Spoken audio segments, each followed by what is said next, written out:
সন্ধান পাওয়া গেল থাইল্যান্ডে প্রত্নতাত্ত্বিক খননে প্রায় 2100 বছরের প্রাচীন ভারতের দুটি সোনার আংটির, যার মধ্যে একটি আংটিতে প্রাচীন ব্রাহ্মী লিপিতে খোদাই করা লেখা রয়েছে সে সময়ের ভারতীয় লিপি এবং সংস্কৃতের প্রভাবে গুরুত্বপূর্ণ নিদর্শন হিসেবে বিবেচিত হয়েছে।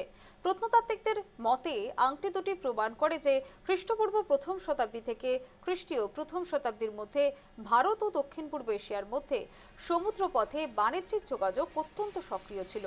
শুধু পণ্য বিনিময় নয়, ভারতীয় ভাষা, লিপি, ধর্মীয় বিশ্বাস, শিল্পকলা ও সাংস্কৃতিক প্রভাবও এই অঞ্চলে ছড়িয়ে পড়েছিল।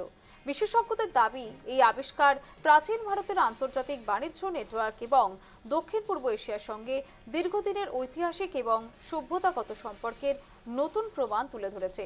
প্রাচীন ভারতের সঙ্গে দক্ষিণ পূর্ব এশিয়ার বাণিজ্যিক এবং সাংস্কৃতিক সম্পর্কের গুরুত্বপূর্ণ প্রমাণ থাইল্যান্ডে প্রত্নতাত্ত্বিক খননে উদ্ধার প্রায় 2100 বছর প্রাচীন ভারতের দুটি সোনার আংটি।